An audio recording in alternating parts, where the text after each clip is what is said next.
audio.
Okay. So here we have this lovely, cute little Valentine. I was thinking about Valentine's Day yesterday. So this is a image this is the kind of image that you might find on the internet. If we go to the image and look at the image size, you'll see that it's huge, 14 inches by 22 inches, but it's only 72 DPI. So the very first thing that you always want to do, and by the way, all these instructions are on Sakai. In fact, let me pull up the Sakai site and show you where that is.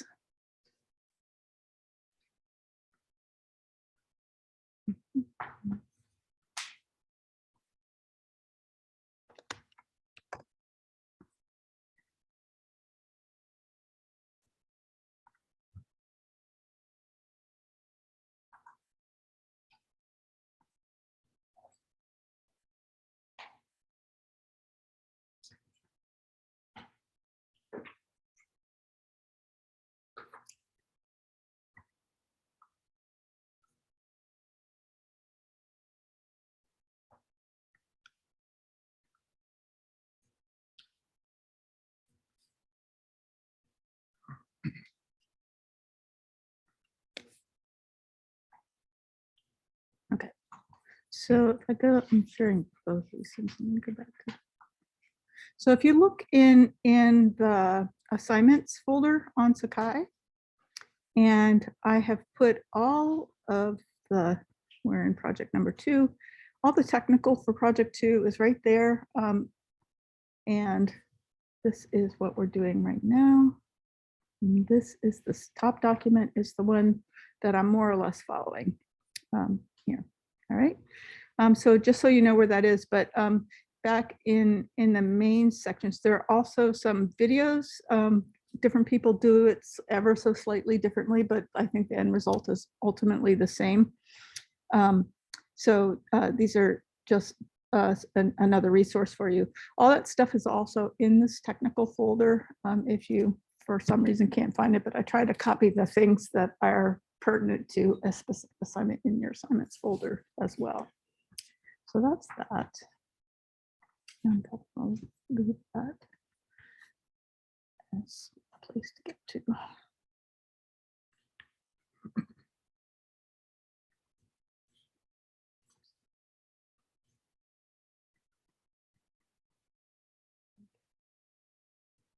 So back to our image, we're just looking at this big size. So the first thing that we're going to want to do is change the resolution to something that is appropriate, that will give us the fidelity that we need to be able to translate this image.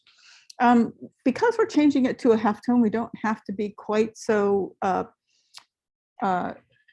concerned about having a resolution that would be appropriate for inkjet printing output because we're going to be taking away information to begin with. So you can get away with something as low as say 150 DPI in your resolution there.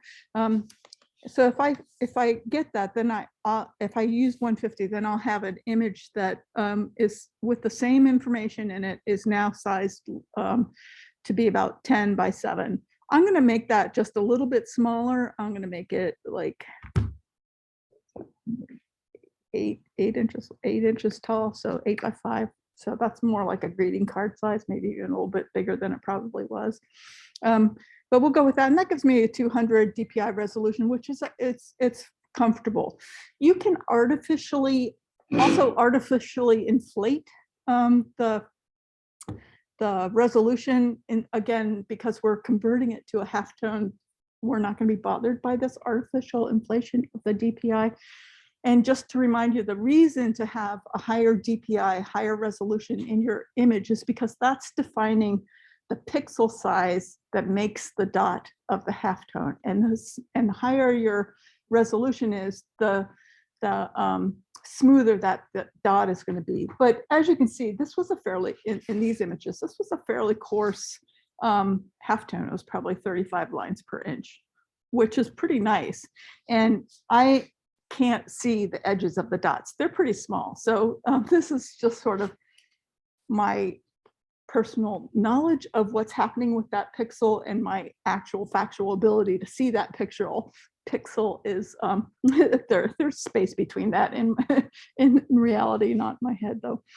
So I'm just going to leave it at this 200 and we'll say okay with that. So now I have an 8 by 5 image. Nothing's changed in what you see because I haven't changed any information in the file. It hasn't gotten bigger or smaller. If I had changed that resolution, it probably would have gotten a little bit bigger on the screen. It tells you what it's going to do.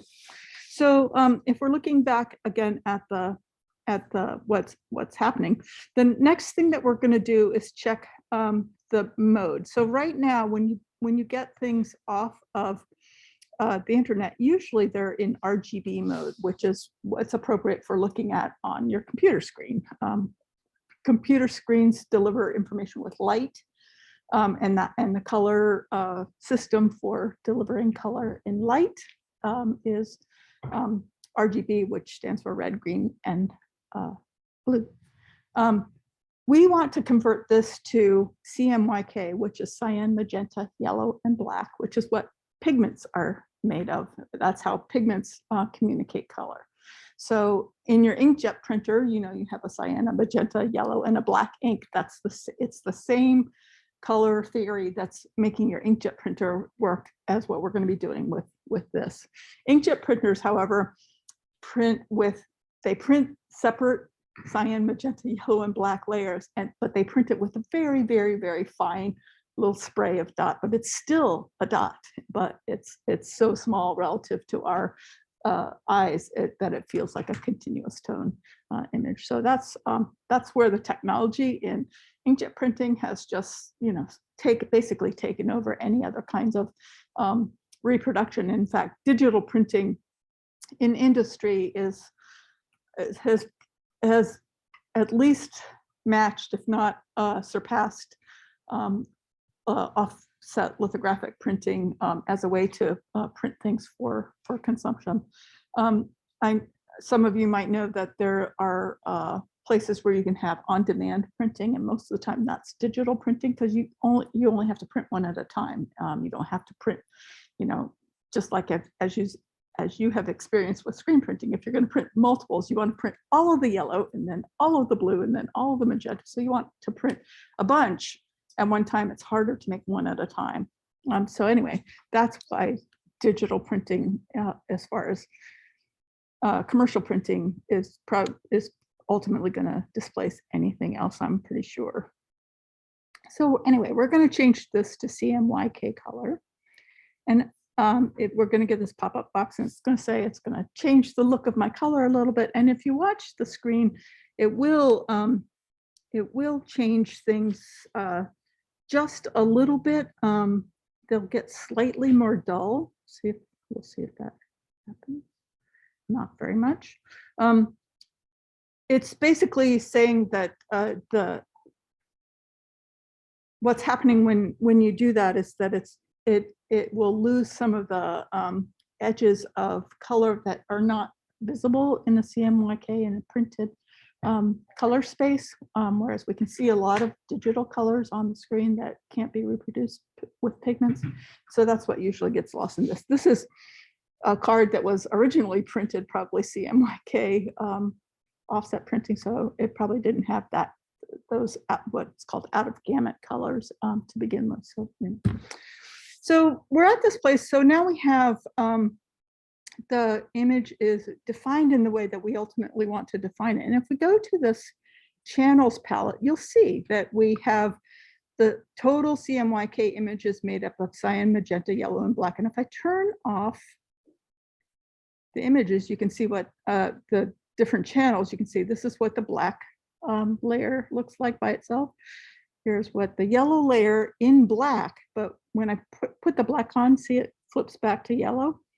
So if you look at it, there's a lot of yellow in this image. And if you look at the yellow by itself, in terms of what we'd be printing a film out, it's fairly dark film. It's going to be, it has a lot that's going to be printed, but we're printing it in yellow, which is very light valued color. So it sits in the background a fair amount more. There's the magenta by itself, and then with yellow and with black.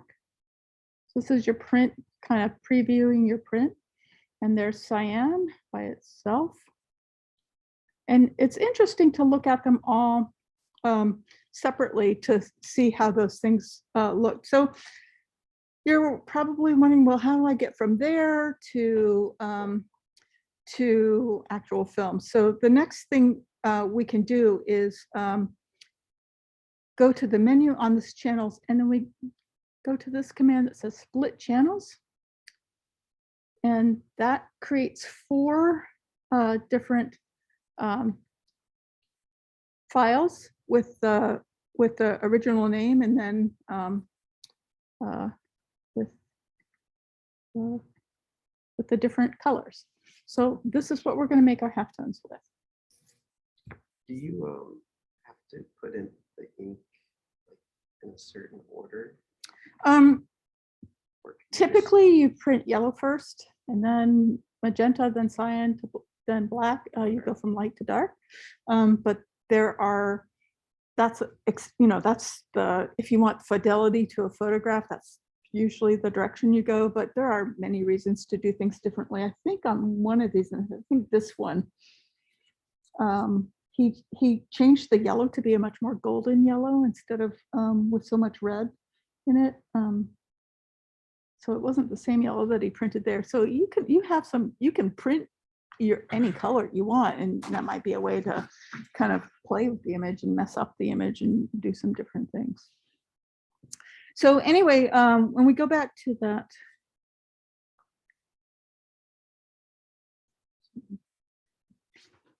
so if we go back here, the next thing we're going to do is we're going to look at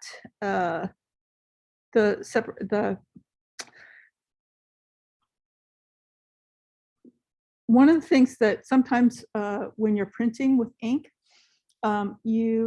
because ink spreads, there's this condition called dot gain, and usually printers, commercial printers, accommodate this idea of dot gain, that the ink itself is just going to spread a little bit, and so usually the image is just a little bit richer than what it looks like on the screen or what it looks like in the halftone. I often don't do this step, but if you want to accommodate this step, you would go to in your, so we're on this one. I'm going to get back to the layers panel. If I go to this one and I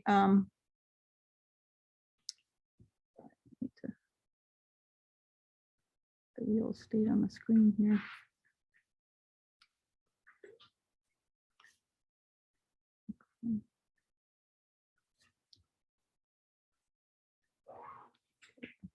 If you look on the layers panel, there's this little black and white circle at the bottom, and you can click that. This is where you find your adjustment layers, and you can get a levels or a curves. I'm sorry, I want curves. Sorry. Don't want that.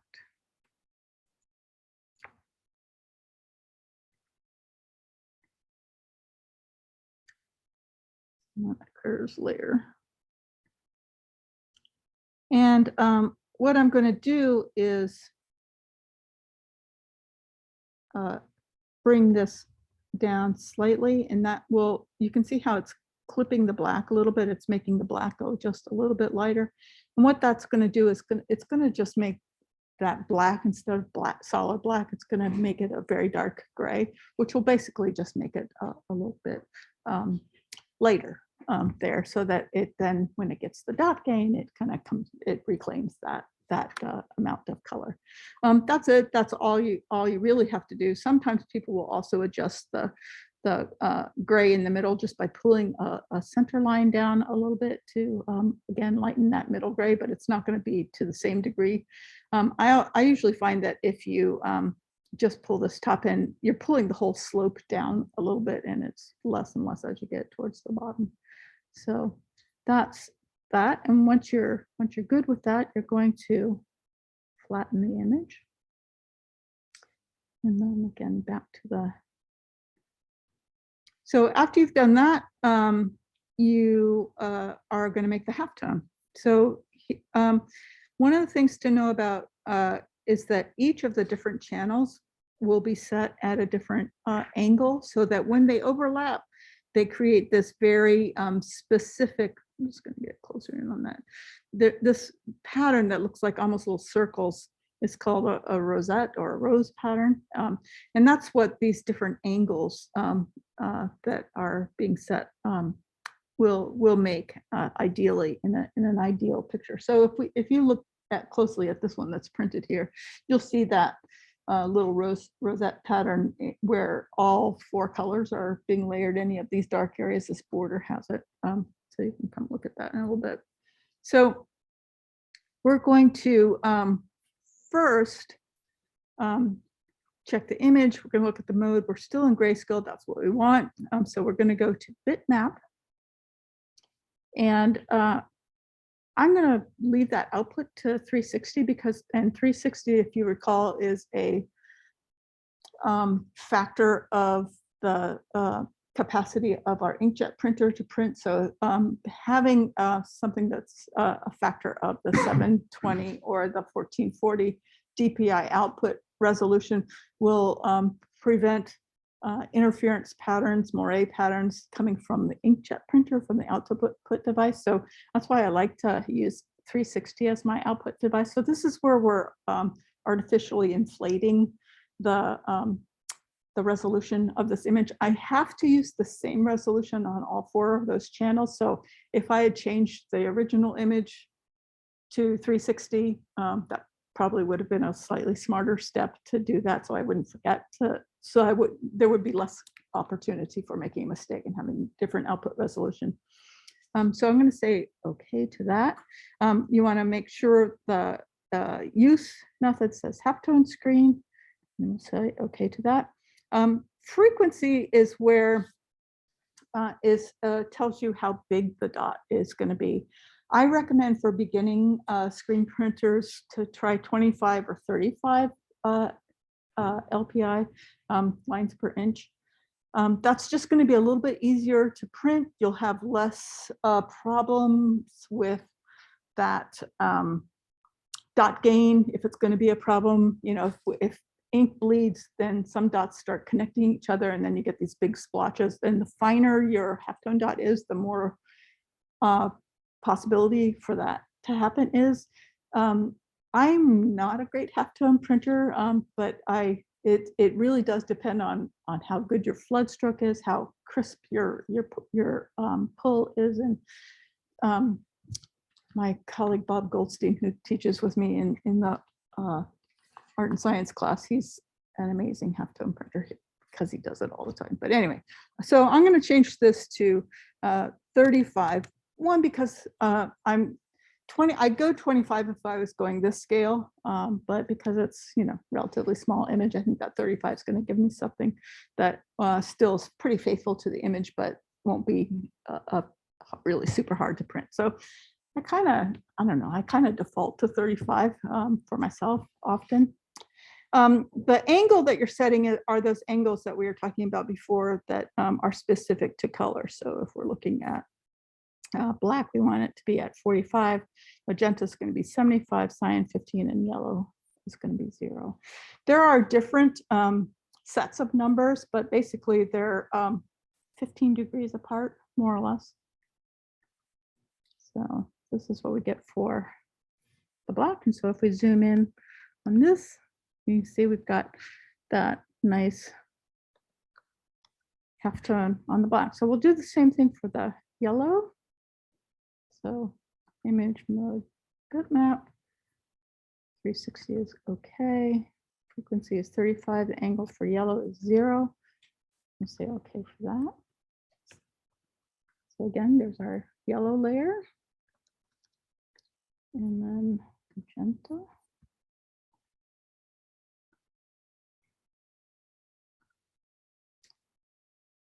Magenta is check 75, right? Yes. So the angle is 75 here.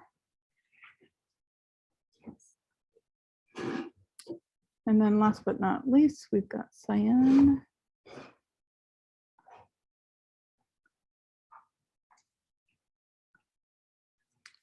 And the angle for cyan is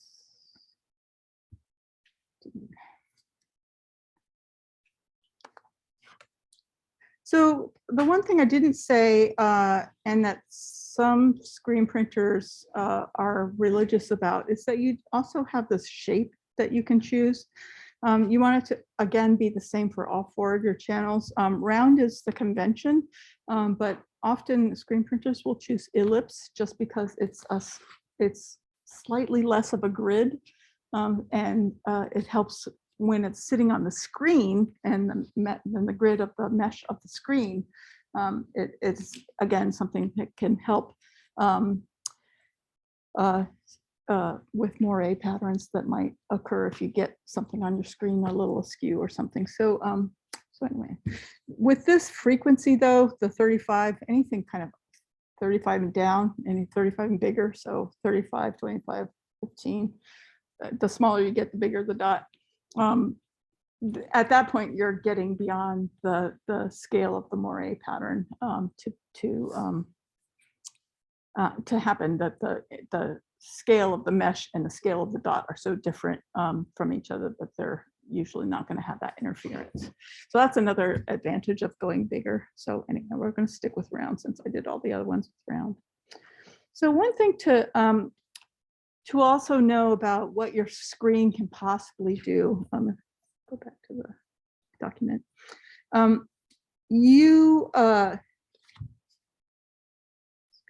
Smaller a little bit. So with a screen, this is what this little section right here is talking about. With the screen, there's a maximum capacity for your screen to hold information, and that's determined by the mesh count divided by 3.5 and round down to the nearest factor of 5. So most of you have a 200 mesh or 230 mesh count screen. So a 200 mesh screen, the maximum lines per inch that you can get, or the smallest lines per inch, is only 57. A standard newspaper dot is 65 lines per inch. So 55 is really the max that your screens can hold, probably. You can go finer, obviously, but you would have to have a screen that had a much finer mesh. We choose the 200 and the 230s because they're a kind of nice in between place. They hold a decent halftone, and they also are they're open enough that with a fairly graphic image you can also print on fabric. Most of the time when you're printing on fabric, you want to have a little bit more ink going through. And so most like screen t-shirt printing companies, they use a 110 mesh or 150 mesh. So they're much more open screens, but obviously the dots that you can print on those are way, way bigger. Okay, so the next thing that you might want to do is to preview your image. So to do that, I'm going to take the first layer that I would be printing, which would be the yellow layer, and I'm going to go file and I'm going to save it as, and then I'm going to call it Vintage Valentine Composite. Right, so I'll save this. I don't want to lose this original file, but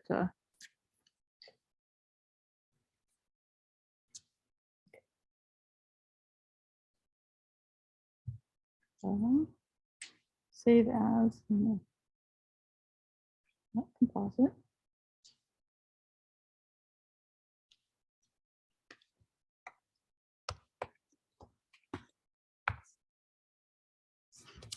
Right, I for some reason don't hate saving things in Photoshop. I always have to go to the tip.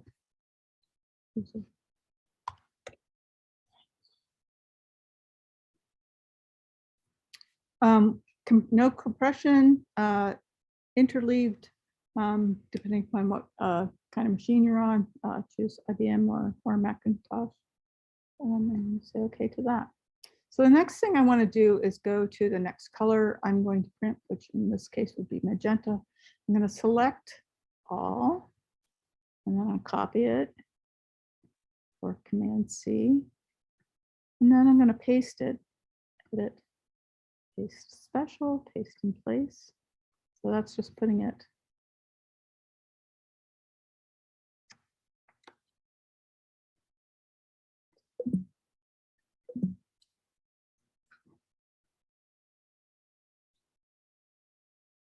It's just not creating any background.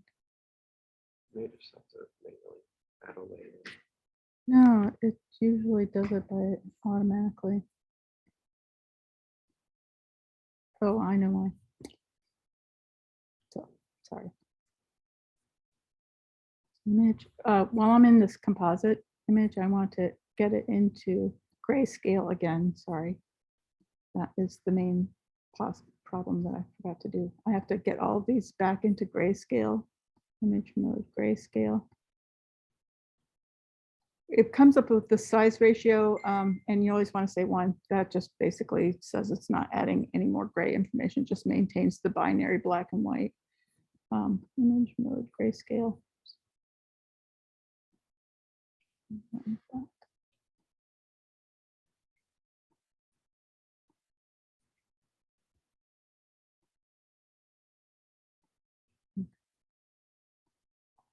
Okay, so I'll get back to the copy this. There. So it usually adds when you're in that grayscale or yeah, grayscale mode, you'll get all these colors. So I'm gonna, while I'm here, I know this is magenta.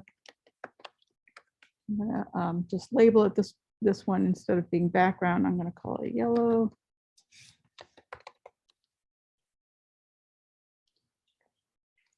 And now I'm gonna go to the cyan and select all, copy it, and then go to the composite again.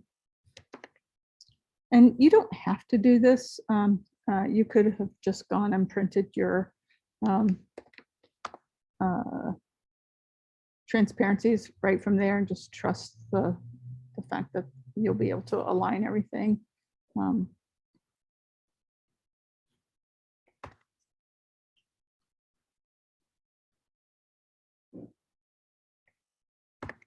Okay. So now I have all of these images right here stacked in the order that I'm going to print them.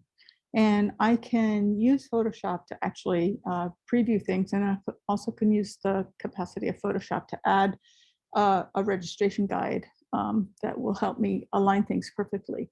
So the first thing I'm going to do in this file is go to the image and go to the canvas size. And I'm going to enlarge it by 2 inches. So this will be 10. And I'm going to make this 7. So I'm just adding an inch all the way around the image. Okay. So now I'll go to, I'll add another layer, new layer. I'm going to drag that to the bottom and I'll call that registration.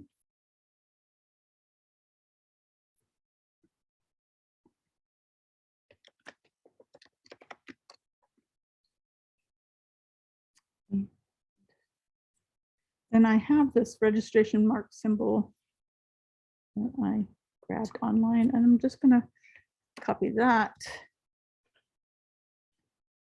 And I'm going to, on this registration layer, put it in there. And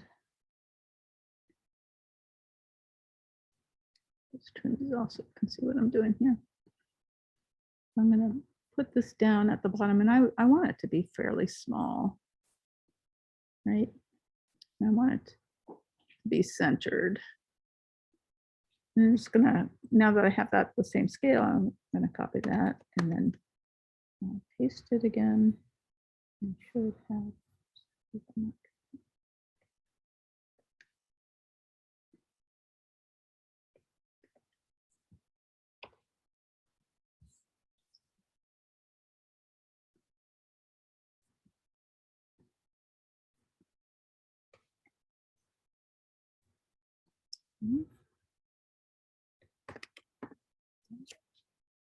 So I'm just going to put these at the top, very top and bottom. I'm going to use the fact that I have my alignment guides set so that they can be centered on the page.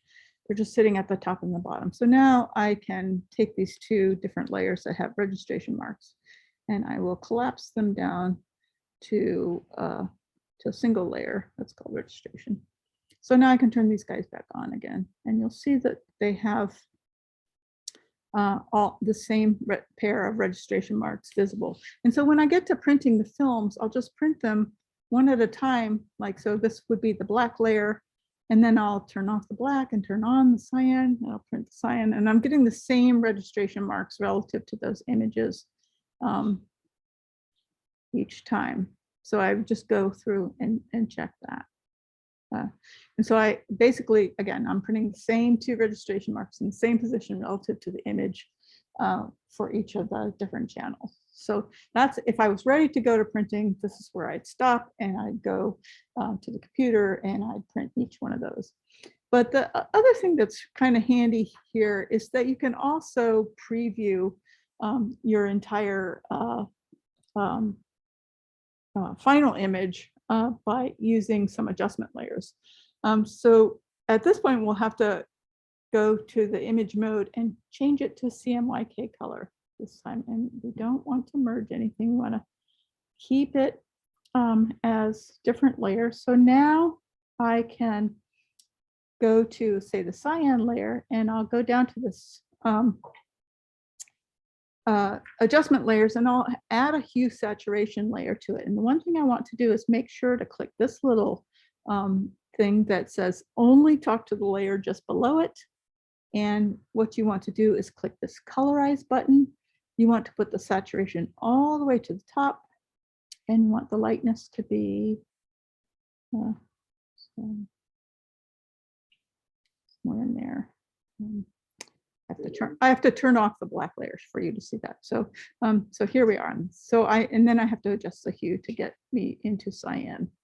So the reason that you're putting the lightness layers, you want the lightness to be above 50, and that basically mimics the ink color that you're going to get. If I push it down, you can see it's adding, with that colorized thing selected, it's adding that blue into the background. So I want to keep the background, anything that's white in the image, I want to keep it white, and I want it to look fairly pure. So, you know, if I went too high, I would have a tint of the color.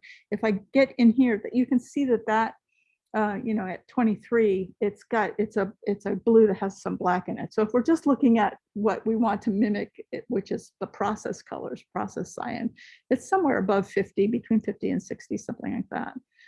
So I usually kind of come right above 50. And again, you can change the color, and we can play with this to see how different it is. There's probably a number there that I could type in that's actually assigned to cyan. I don't know that off the top of my head, but so I'm just gonna guess right now. So so I'll do the same thing for the other layers. I'm going to turn off cyan. So now I'm on the magenta layer. And I'll add that same hue saturation. I'm going to put the lighten up, click the colorize, put the saturation. The saturation is the first one I always do because that tells me where my hue is. I get this above that 50, and then I'm going to bring this up into magenta zone, which is more like in here somewhere.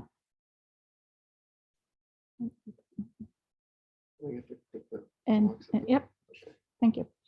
And then we'll turn off magenta, and we'll do the same thing to yellow.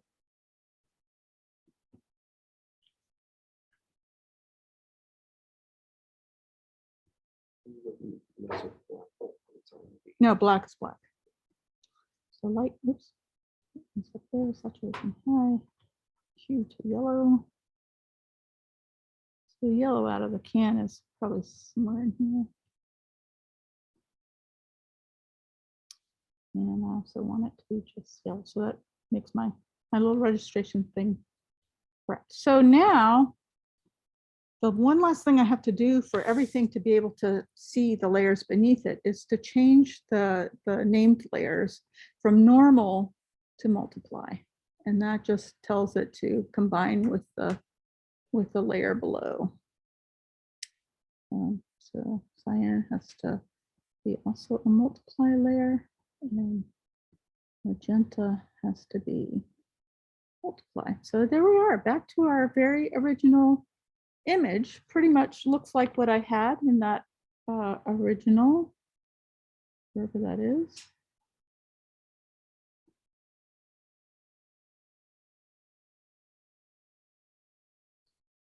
What did I do with it?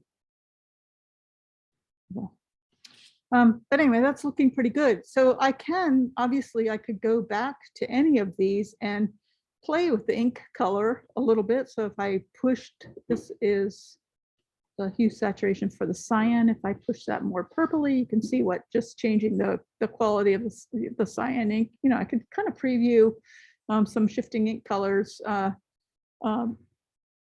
just by sliding that slider around, and I can look at my screen and say, okay, I'm aiming for this. It's not perfect as it gives you a general preview of where you're going, and you can see kind of what gross manipulations to your ink color might do to your image in terms of adjusting the look of the overall thing. So you can say, okay, I want my blue, my cyan to be a little on the green side because I like what that was doing on my screen. So at this point, when I'm ready to print, I would turn off the color adjustment layers again, and then I would turn off the ones I don't want to print, and I would go back and print just from this file just the parts that I need to be on the film. Yeah, so it's a handy way to kind of preview how things are going to happen in an image. And I have another.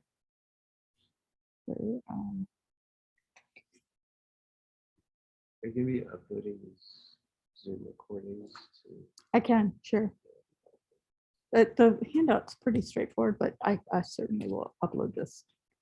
This was one that a student did a few years back in this class, and the original image that they had was their vintage thing that they found online, right? And then they created this one. This was done back in the late 90s when Don't Ask, Don't Tell was a thing. Yeah. So you have the registration mark. What was it for? So I'm going to show you. So when you're printing, it's just another way to help you align things. I'm going to show you how registration marks work and how pin registration works. Okay. So that's the Photoshop part. That's all I have for you there. I'm going to turn this off, stop the share. And stop this. And this.